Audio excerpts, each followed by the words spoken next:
ഇലയിട്ട് എല്ലാ വിഭവങ്ങളും കൂട്ടി ഒരു ഓണസദ്യ. തിരുവോണനാളിൽ എവിടെയായാലും മലയാളിയുടെ വലിയ ആഗ്രഹമാണത്. നോയമ്പുകാലമായതിനാൽ അവധി ദിവസമായ വെള്ളിയാഴ്ചയായിട്ടും തിരുവോണം ഒന്ന് അടിച്ചു പൊളിക്കാൻ കഴിയാത്തതിൻ്റെ നിരാശ പക്ഷേ ഇത്തവണ ഗൾഫ് മലയാളികൾക്കില്ല. ഓണത്തിൻ്റെ എല്ലാ ആവേശവും ഉത്രാട രാത്രിയിൽ പലയിടത്തും നിറഞ്ഞു നിന്നു. രാത്രിയിലെ ഓണസദ്യയിൽ ആവേശപൂർവ്വമാണ് മലയാളികളും മറ്റു ദേശക്കാരും ഒത്തുചേർന്നത്. ഇത് ഖത്തറിലെ നാസർ അൽ ഹജ്രി ഗ്രൂപ്പ് ഒരുക്കിയ ഓണസദ്യ. 10,000-ലധികം പേരാണ് ഇവിടെ സദ്യ ഉണ്ണാനെത്തിയത്.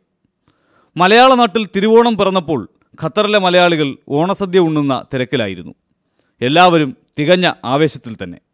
ഓണം കുഴപ്പമില്ല, നല്ല ഓണമല്ലേ, സദ്യ അടിച്ചു പൊളിക്കാനായിട്ട് നടക്കുന്നുണ്ട്. പിന്നെ വലിയൊരു എന്താണെന്ന് പറയാമെന്ന് അറിയില്ല, അത്രയും സന്തോഷമായ ഒരു കാര്യമാണിത്. നാട്ടിലെ പോലെ ഇവിടെയും എല്ലാവരും കൂടി ഓണത്തിന്റെ നിറമുള്ള ഓർമ്മകൾ രാത്രിയിലാണെങ്കിലും ആഘോഷപൂർവ്വം തന്നെ ഇവർ കൊണ്ടാടുന്നു.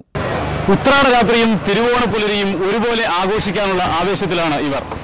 റമദാൻ നോയമ്പ് കാലമായതിനാൽ പകൽകാലത്തെ ആഘോഷങ്ങൾ ഇല്ലെങ്കിലും രാത്രിയിൽ തട്ടുപൊളിപ്പൻ ആഘോഷങ്ങളിലൂടെ തിരുവോണത്തെ ആവേശപൂർവ്വം വരവേൽക്കുകയാണ് പ്രവാസി മലയാളികളും. എന്തായാലും ഒരു മാസം കഴിഞ്ഞ് നോയമ്പ് കഴിഞ്ഞതിന് ശേഷം ഓണാഘോഷങ്ങൾ തകൃതിയായി നടത്താനുള്ള ആവേശത്തിൽ തന്നെയാണ് ഇവരും. പ്രവാസി മലയാളികൾ കാത്തിരിക്കുകയാണ് നോയമ്പ് കഴിഞ്ഞുള്ള ഒരു ഓണത്തിനായി. അൽക്കോറിലെ നാസർ അൽ ഹജ്രിയുടെ ലേബർ ക്യാമ്പിൽ നിന്നും PR പ്രവീൺ, ജയ്ഹിന്ദ് ന്യൂസ്.